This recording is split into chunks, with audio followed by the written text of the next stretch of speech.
On sort, ne survivra que celui qui est réaliste, quoi. Et ça vaut pour les États, ça vaut pour les personnes, ça vaut pour les lignées, pour les familles.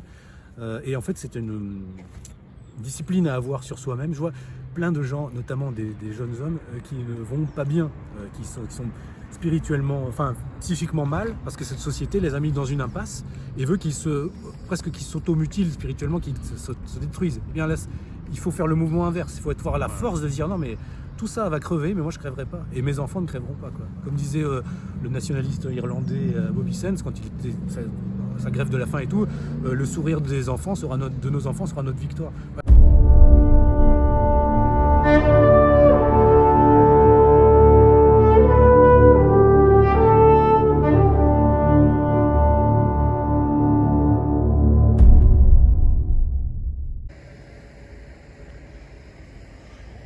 Pierre-Antoine Plaquevent, bonjour. Bonjour Pierrot. Ça me fait plaisir de te voir. Le plaisir est partagé. Depuis, ça faisait longtemps, nous nous étions rencontrés à Nice pour la sortie de mon livre en 2011 ou 2012. Oui, c'est ça, 2012, 2013. Et là, nous avons l'occasion de nous rencontrer. Et depuis, tu as également commis quelques livres que j'ai lus qui sont excellents. Notamment Soros, un livre sur Soros qui s'appelle Soros c'est la société ouverte. Et la société ouverte. Métapolitique du globalisme. Voilà, et où tu expliques un petit peu quelle est la généalogie de George Soros, d'où il vient, ce qu'il fait et ce qu'il essaye d'organiser pour nous autres, pour la plèbe. Et tu as en fait sorti un livre qui est très lié, je trouve, qui se rapporte également, qui nous parle. Alors, excuse-moi du titre, je l'ai lu, mais je confonds toujours le titre. C'est Globalisme et dépopulation, voilà. Biopolitique, vaccination, transhumanisme. Tout un programme, et on en a discuté un petit peu en off avant de faire ce petit entretien. C'est un livre qui en plus est basé sur des conversations que tu as avec certains de ces acteurs. Alors dis-moi un petit peu, qu'est-ce qui t'a amené à écrire ces livres ? C'est, on va dire, le premier livre, on pourrait dire qu'il il décrit en quelque sorte le mondialisme pré-Covid, donc en quelque sorte. Donc à ce moment-là, ce qui m'avait intéressé, c'était de voir les liens qui existaient entre plein de phénomènes que nous subissons, que ce soit idéologie LGBT, immigration de remplacement, libéralisation de la consommation de stupéfiants, tous ces domaines-là, et à chaque fois on retrouve les mêmes acteurs. Et notamment ces grandes fondations privées comme l'Open Society Foundations, l'ensemble de réseaux de George Soros, qui fait de l'influence sur chacun de ces secteurs auprès à la fois des institutions internationales ou des États pour pousser dans ce sens-là. Donc j'ai commencé à me tirer ce fil. Au départ, je réalisais un peu des articles ou des enquêtes, on va dire, par secteur, en quelque sorte. Puis je me suis rendu compte que tout était tellement entremêlé et lié qu'il y avait vraiment un fil conducteur à trouver. Et finalement, je me suis plongé à la fois dans les écrits de Soros lui-même, dans les publications de ses fondations. Et en fait, j'ai découvert un petit peu tout le faisceau d'influence de Soros et de cette aile-là du mondialisme politique. Donc voilà, c'est un peu ça. Et j'ai relié un peu le Soros alors à ses influences premières, que ce soit Karl Popper, mais aussi tout le courant de la cybernétique et de l'ingénierie sociale. C'est pour ça que d'ailleurs Lucien Cerise a postfacé mon livre, parce que ça rejoint un peu aussi ces travaux-là. Et on voit que loin d'être juste un personnage isolé, Soros est en fait un peu la synthèse de différents courants du globalisme politique et lui c'est un des organisateurs et un des stratèges, vraiment stratège au sens premier de cette vision politique du mondialisme. Et alors, ce qui m'a intéressé, c'est aussi moi je suis assez fasciné par ça, c'est le point de contact entre l'idéologie et la pratique, quoi, et finalement la doxa et la praxis, comme diraient les marxistes. Et vraiment chez Soros, on a les deux. On a quelqu'un qui est en fait très idéologique, qui voudrait avoir une influence sur l'histoire des idées en quelque sorte, mais qui se dit lui-même un philosophe raté et qui donc en quelque sorte met toute son énergie à transformer le monde selon son idéologie, avec une sorte de complexe messianique aussi qu'il ne cache pas, puisqu'il dit lui-même que dès son enfance, il avait des fantasmes messianiques d'influer sur l'histoire. Donc c'est des choses qui sont... Donc là, pareil, je remonte un petit peu je fais la généalogie un petit peu de sa famille, donc dans quoi ils s'inscrivent, dans les courants du messianisme, du millénarisme religieux sécularisé, qui deviennent ensuite du millénarisme politique. Même parfois, les acteurs n'ont pas forcément conscience de toutes ces influences, mais qui sont poussés par ces influences. Et donc je récuse en quelque sorte cette accusation de complotisme, parce que moi ce qui m'intéresse, c'est vraiment c'est de la géopolitique, clairement. Parce que, et dans la géopolitique, il y a aussi l'étude de l'intention. Moi je dis toujours que je ne suis pas complotiste, je suis intentionnaliste. C'est-à-dire, je cherche à savoir quelles sont les intentions et les stratégies des acteurs des enjeux de la puissance. Voilà. Et donc le globalisme, en tant que phénomène politique, a des acteurs qui ont des stratégies et des intentions. Et comme disait Marx, l'homme fait l'histoire, mais il ne sait pas l'histoire qu'il fait. Donc ils vont pousser des actions, c'est le principe de l'hétérotélie, mais ils ne vont pas forcément avoir le retour qu'ils attendaient. Et ça, c'est intéressant parce que Soros a beaucoup réfléchi sur cette notion. C'est ce qu'il appelle le principe de réflexivité, c'est-à-dire, et il utilise ça notamment dans ses actions financières en bourse. Il disait finalement, il faut toujours prendre en compte ce que le réel va nous renvoyer pour ensuite pouvoir agir à nouveau. Donc c'est quelque chose d'assez intéressant. Ça rejoint presque un peu la théorie un petit peu presque de la physique quantique en quelque sorte. C'est-à-dire le réel n'est pas aussi stable que ce qu'on imagine, et il faut être prêt à interagir avec des variables nouvelles. C'est pour ça que Soros est bon en fait. Moi je m'intéresse en quelque sorte comment dire, je sous-estime pas nos ennemis politiques. Au contraire, je pense qu'ils sont bons. Il faut étudier comment ils fonctionnent. Et au fur et à mesure, j'en arrive à une vision où je me dis, ces gens-là, en fait, ce qu'on peut leur reprocher, il y a une notion, ça j'en parlerai dans mon prochain livre, qui est à réactualiser, c'est la notion d'impérialisme. Et en fait, ce sont des impérialistes, mais qui se dissimulent, qui ne se disent pas ouvertement. Et en fait, c'est ça leur force, et c'est aussi ça qu'on peut maintenant leur reprocher en quelque sorte. Voilà. Et donc mon deuxième livre, on pourrait dire c'est un peu une suite en quelque sorte, puisque comme on a été pris dans suite à ce livre et puis à toutes un petit peu la promotion que j'en ai fait, puis les actions, les gens que j'ai été amené à rencontrer, je me suis impliqué à fonder un think tank qui s'appelle Strategica. Je me suis dit il faut vraiment des outils pour en fait faire comme ils font eux, c'est-à-dire eux ils font des fondations, des think tanks pour étudier. Je parle beaucoup de tout ce qui a été fait par l'école de Francfort, notamment sur l'étude de la personnalité autoritaire, comme ils appellent, pour démonter, on va dire, ce qu'ils appellent la matrice autoritaire de l'Occident, en quelque sorte. Et ce qui amène en fait à tout ce qu'on constate maintenant, le féminisme, la société complètement liquéfiée, les gens qui n'ont plus de rectitude intérieure. Tout ça a été théorisé par la cybernétique, par la théorie sur la personnalité autoritaire. Il y a, comme disait, je crois, Bonal, qui écrit sur Strategica aussi, la vraie révolution culturelle qui a réussi, c'est par les révolutions chinoises, c'est la révolution justement globaliste qui a eu lieu en mai 68, qui a eu sa révolution, qui a transformé notre société et qui maintenant a fait la société dans laquelle on est, qui est cette société liquide, globaliste, et qui cherche à s'étendre au monde, mais maintenant qui a du mal à s'étendre. Et donc dans cette notion maintenant je parle clairement d'impérialisme globaliste, eh bien là il y a une nouvelle phase avec le Covid. Quand j'ai fondé le site Strategica, on a commencé à rentrer dans le Covid, et j'ai très vite compris que c'était pas ce qu'on nous présentait.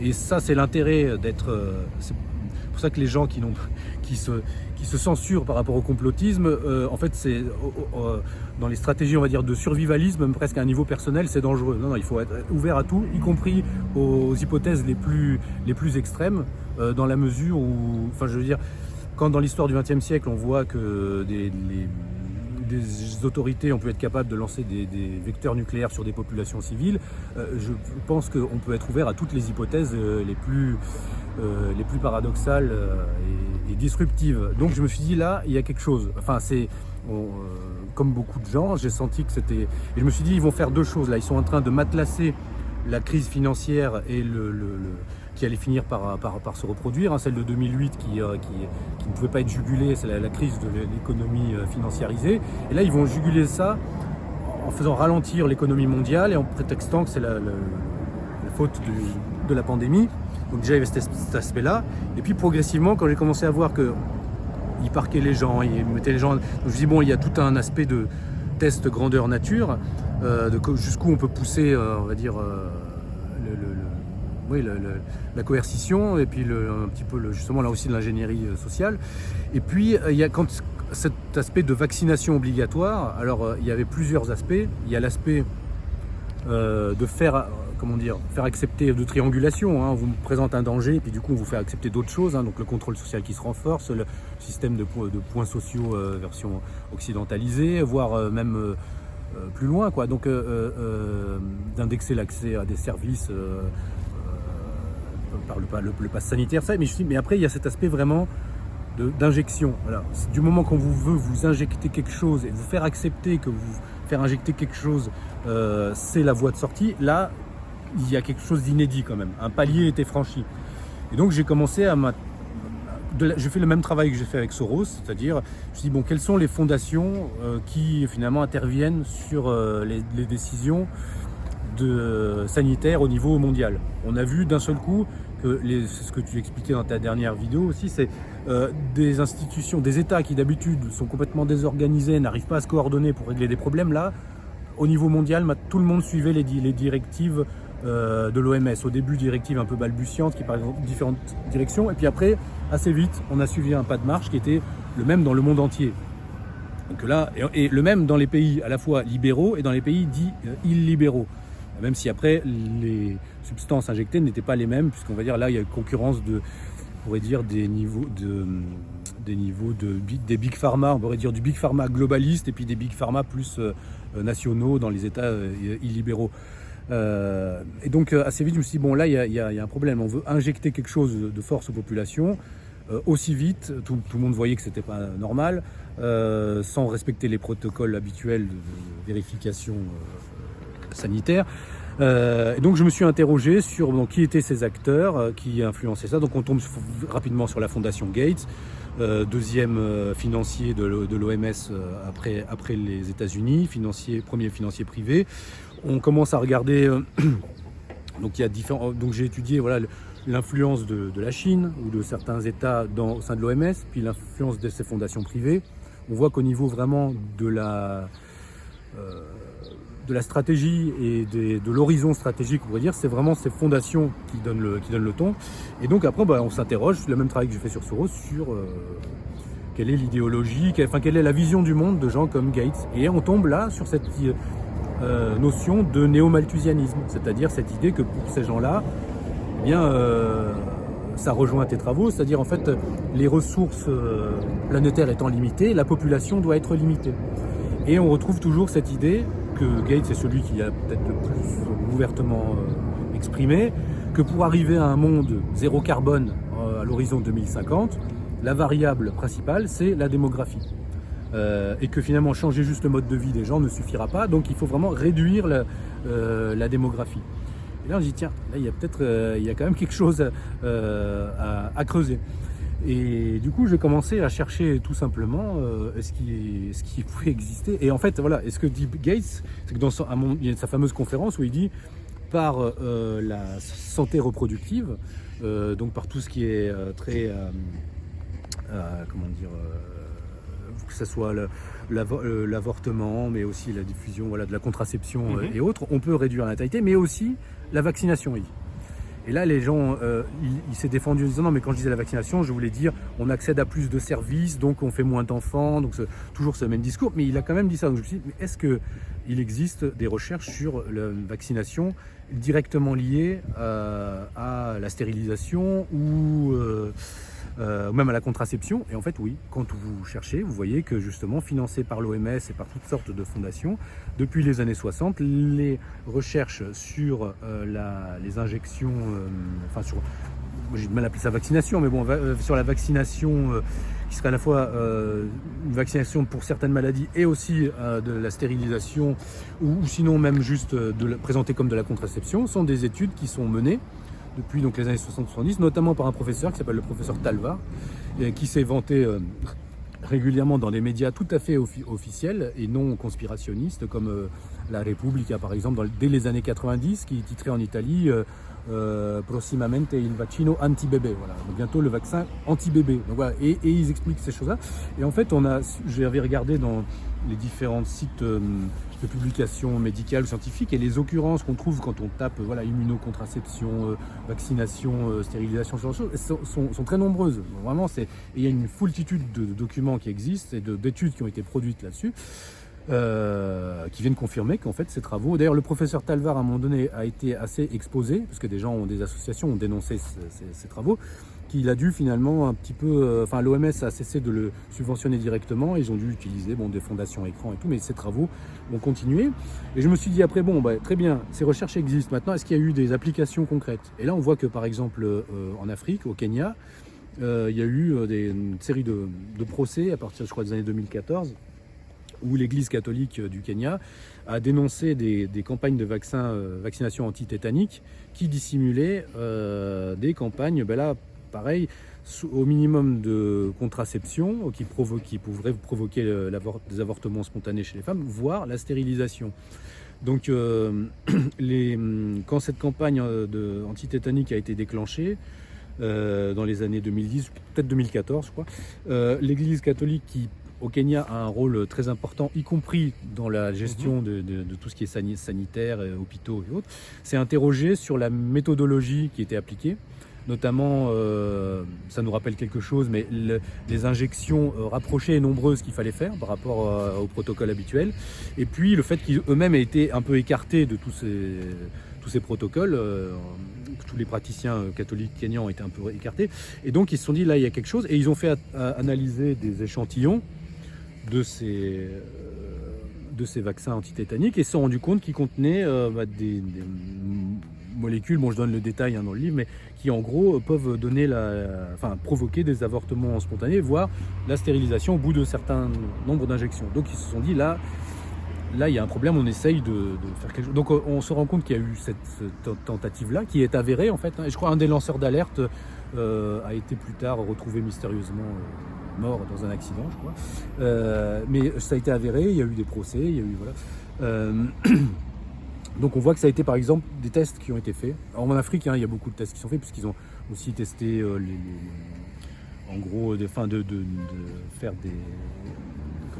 vaccinations avec où on peut avoir un signalement, une signalétique de colorimétrique, je crois, ou des choses de ce type-là sur les vaccinés. Enfin, ils ont testé toutes sortes de choses. C'est des terrains un peu ouverts où on peut se permettre des choses qu'on ne peut pas directement se permettre en Occident. Et donc partant de là, ils disent ils ont testé ça maintenant.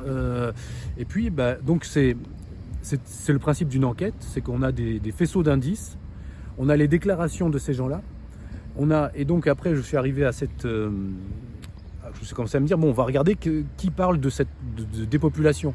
Et en fait tous les acteurs en gros du globalisme politique parlent de la nécessité de réduire la population mondiale. En 2009 se sont réunis à l'appel de Bill Gates des gens comme Soros, Ted Turner, enfin tout un tas de milliardaires qui sont actifs dans ce qu'on appelle le philanthrocapitalisme, se sont réunis pour un petit peu déterminer quels étaient en gros les objectifs stratégiques pour les gens de leur caste, en quelque sorte. Et ils se sont dit la démographie, c'est le problème premier, ensuite l'écologie.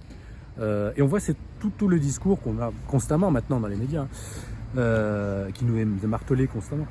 Et donc je me suis dit et on va regarder, et en fait tous ces acteurs, et dès qu'on nous parle, et en fait on voit qu'il y a eu je crois que c'est Laurent Ouzo qui avait fait un article assez intéressant là-dessus, puisque lui il était dans l'écologie politique, une subversion de l'écologie politique progressivement. Au départ il y avait plusieurs courants, y compris des courants conservateurs, et qui ont été complètement happés par ces gens. En fait, du moment qu'on a les moyens, on fait ce qu'on veut, parce qu'on crée des fondations, on fait des associations, des choses, on les finance, et puis après on crée le discours public autour de l'écologie. Donc le discours de l'écologie est devenu un discours totalement néo-malthusien, c'est-à-dire on est trop nombreux, et en fait c'est plus l'humain qui doit réparer la biosphère, c'est l'humain qui doit dégager parce que la biosphère est menacée par l'humain. Et puis on arrive progressivement après. Alors il y a un arrière-fond que des gens comme Youssef Indy ont traité. C'est l'arrière-fond, on pourrait dire un peu quasiment religieux. Après, on passe progressivement d'une société construite sur le christianisme à une société qui revient presque au paganisme, avec le culte de Gaïa en fait. C'est quelque chose de tellement fort que même dans l'Église catholique, ils sont obligés d'intégrer maintenant des éléments comme ça, le synode sur l'écologie et autres, avec voilà, toute cette idée derrière de Gaïa et de ce retour à quelque chose de pré-chrétien. Mais sur l'aspect très factuel, on voit qu'en fait tous ces acteurs du mondialisme politique ont toujours cette idée-là en tête. On voit que par exemple, tu parlais dans ta dernière intervention du think tank Deagle, qui avait fait des projections assez hallucinantes sur la chute démographique en Occident notamment, à l'horizon 2025, je crois. Tout ça. Eh bien, on se rend compte qu'il existe par exemple, un des pères de l'idée de dépopulation en Occident, c'est Paul Ehrlich, qui avait écrit dans 1968, toujours la même année, voilà, The Population Bomb. Et c'est le premier qui a vraiment, en fait, il a popularisé ce discours. Et il a aussi créé à l'époque une ONG qui s'appelait Zero Population Growth. Donc on voit vraiment le projet qui a ensuite changé de nom. Maintenant, je crois dans les années 90, ça s'est appelé, les années 2000, Population Connection. C'est plus sympa. Donc c'est pas Zero Population tout court. Voilà, c'est ça. Mais il existe aussi une ONG proche de ce même réseau qui s'appelle Population Matters. Ils sont très originaux ces gens. Et Population Matters ou Population Connection, je ne sais plus, a organisé par exemple un grand forum dans les années 2010 où il disait le Royaume-Uni pour en gros être viable écologiquement devrait arriver à toujours pareil à un milieu du 21e siècle, par là, ou à la fin du 21e siècle, à 37 millions d'habitants, 30 millions d'habitants, quelque chose comme ça. Et là, on rejoint ce que dit Deagle, en fait. Deagle le projette juste ça plus rapidement, à une échelle de temps plus réduite, mais l'horizon de ces gens-là, c'est celui-là. Alors, ce qui est intéressant aussi, là, j'en parle dans mon livre, c'est les divergences au sein, on pourrait dire, de l'oligarchie ou de la plutocratie. Je sais pas, c'est par exemple un Elon Musk, lui, un capitaliste plus classique. Il se dit non, là moi j'ai des produits à vendre, j'ai besoin de consommateurs, j'ai besoin de producteurs, donc on doit aller sur Mars, il faut qu'on soit nombreux. Et donc là il y a on pourrait dire un transhumanisme de droite qui se heurte avec ce que moi j'appelle un transhumanisme libéral collectiviste. C'est-à-dire que ces gens sont libéraux pour eux, collectivistes pour les autres. C'est toujours le même. Et en fait, et au fur et à mesure de mon enquête, et puis dans le livre je montre ça, on tombe sur l'idéologie profonde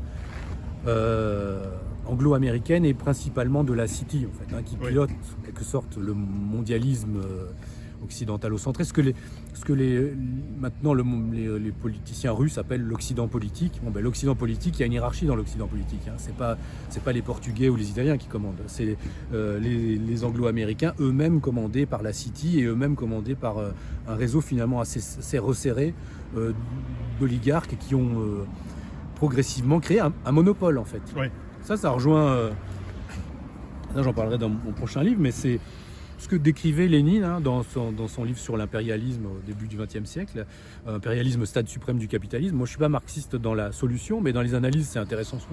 Et en fait c'est la description de le capitalisme crée des monopoles et arrivé à un certain stade, ces monopoles sont quasiment condamnés à l'impérialisme et à devoir finalement coloniser la terre entière. Ces gens-là, c'est pour ça que je parle d'impérialisme globaliste et qui en fait c'est un impérialisme dissimulé. Ils sont dans cette phase-là, c'est-à-dire ils ont créé des monopoles technologiques, monopoles sanitaires, Big Pharma et autres.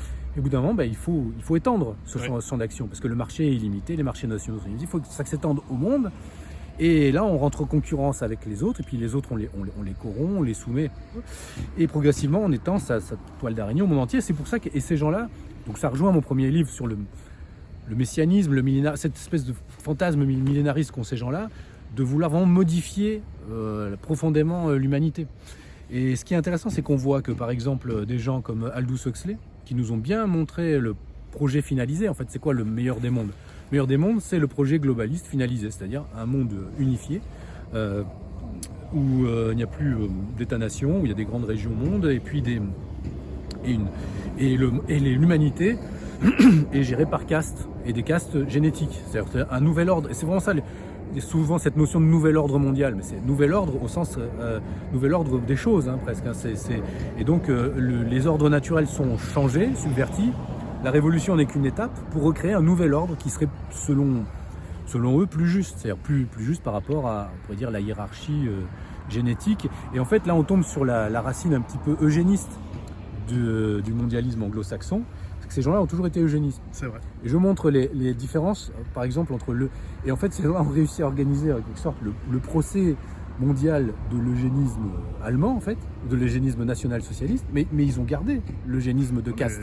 Les Britanniques et les Américains précédaient les nazis dans voilà, ce sens-là. ils ont précédé les nazis. Et en fait, ce qu'ont fait les nazis, c'est qu'ils ont fait une espèce d'eugénisme populiste, c'est-à-dire appliqué à tout un peuple. Et ce n'est plus pour l'eugénisme britannique, c'est une caste impériale qui doit se préserver en fait des éléments corrupteurs et essayer de se maintenir pour gérer un empire mondial. Dans l'esprit allemand, c'est le folk qui, lui, va réorganiser le monde, mais c'est la même chose. Et d'ailleurs, on voit des racines qui sont très profondes, puisque après ça, je montre aussi l'influence on pourrait dire, toute une idéologie un peu illuministe, un peu théosophique, et en fait la société de théosophie notamment, qui est à la fois une espèce de réseau paramaçonnique et à la fois un réseau qui est lié à tous les autres réseaux d'influence politique anglo-britannique comme la Société Fabienne et autres.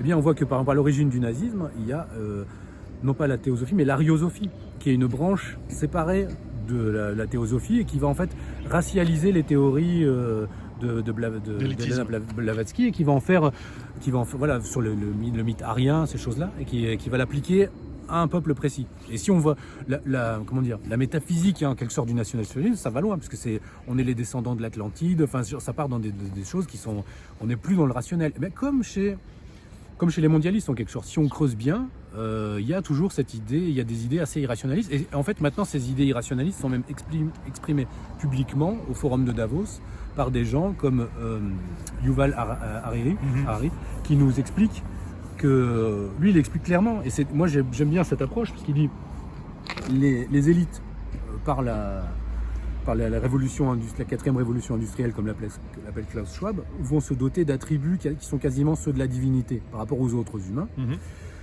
Donc va se poser la question de que faire des humains, du trop-plein d'humains. Et il le dit clairement. Pour l'instant, on a les jeux vidéo et les anxiolytiques, mais ça ne va pas durer tout le temps. Et là, on a franchi une étape aussi, parce que Brzezinski parlait déjà de ça dans les années 90-2000, on parlait du Tititainment.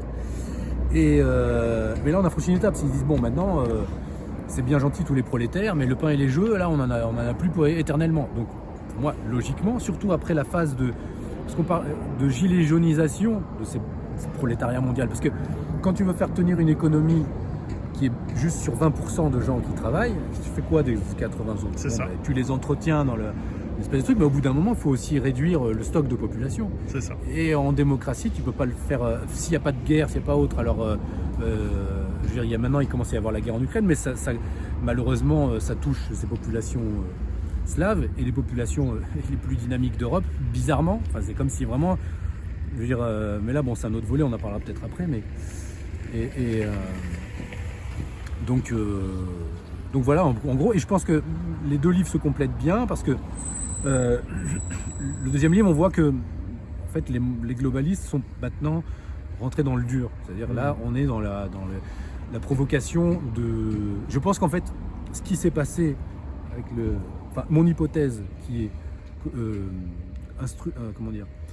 instrumentalisation. Alors après, c'est pareil, on peut aller loin parce que quand on regarde, il faut toujours remonter à la source. C'est ça qui est intéressant. Et quand on voit les ONG qui ont comme EcoHealth Alliance, qui ont travaillé avec certains militaires chinois pour faire maintenant ce qui commence à sortir sur Pfizer, sur tout ce qu'on a dit pendant des années, le gain de fonction, ces choses-là, qui sont une réalité en fait. On regarde que des gens comme Peter Daszak, qui sont à la fois les gens de EcoHealth Alliance qui ont participé à aller chercher, à faire des expérimentations sur les chauves-souris, les singes, augmenter les virus en Chine, et qui en même temps, depuis des décennies, nous martèle le discours public, notamment en Angleterre, en disant il va y avoir une pandémie mondiale, il va y avoir un méga SRAS qui va arriver, qui va tuer tout le monde, et que ce type-là est aussi celui qui a très vite encadré avec Fauci le discours sur l'émergence du Covid, et qu'il fallait écarter, toujours pareil, les discours qui cherchent d'autres causes comme complotistes. Voilà, on voit qu'en fait, c'est peu d'acteurs finalement. Ouais. Peu d'acteurs qui peut-être maîtrisent bien la chose, mais pour planifier, ça c'est, je crois, dans le film de Costa Gavras, là, Z, là, je crois, Oui. où il disait comment on planifie un génocide, eh ben, il faut répartir les responsabilités. C'est ça. C'est tout. Alors ça peut paraître fou. Et là, on n'est pas dans un génocide. Ce génocide, c'est on cible une population, une ethnie. Pour moi, j'appelle ça un démocide. C'est ça. C'est-à-dire, ils ont vraiment... Classocide. Voilà, un classocide. Et en fait, pourquoi ça ne se reproduirait pas les bolcheviks ont découlakisé Tout à fait. c'était la même chose. Les classes possédantes, pour ces gens-là qui sont dans le même esprit que... Mais c'est l'inverse. C'est les classes possédantes, mais les grandes classes Mais les grandes possédantes. classes possédantes, parce que le choc il est là, c'est ce que n'ont jamais voulu voir les marxistes, c'est que pour les marxistes le capitalisme est un, et en fait même les petits capitalistes sont finalement pris dans la matrice capitaliste, alors qu'en fait non, et on regarde dans l'histoire du XXe siècle, c'est le capitalisme de petits producteurs, à un moment donné s'oppose toujours au grand capital financiarisé, qui lui veut vraiment tout capter en fait. Donc, Alors rappelle-nous, voilà. on peut retrouver tes livres. Alors, bien via... le premier, il est aux éditions Culture et Racines, et le second, il est auto-édité par Stratégica. On les trouve dans toutes les bonnes librairies, en ligne et Alors, physique. Oui, enfin, faut demander. Alors, notamment le deuxième, on voit qu'il y a eu... il n'y a pas une censure directe, mais il y a une omerta, parce que en fait, c'est le seul livre qui fait le lien réellement, on va dire, entre l'aspect politique, théorique, et pratique de ce qu'on a lu. Parce que là maintenant même, on voit toute la première partie de mon livre, je parlais déjà des effets secondaires. Ouais, des effets secondaires. Donc, Bon, mais je mettrai les liens dans voilà. le descriptif de la vidéo. Voilà, donc globalisme des populations, Stratégica, et l'autre Culture et Racines, Soros et la société ouverte. Pour la deuxième partie de cette vidéo avec Pierre-Antoine Plaquevent, rejoignez-nous sur Patreon, le lien est dans le descriptif également. A tout de suite.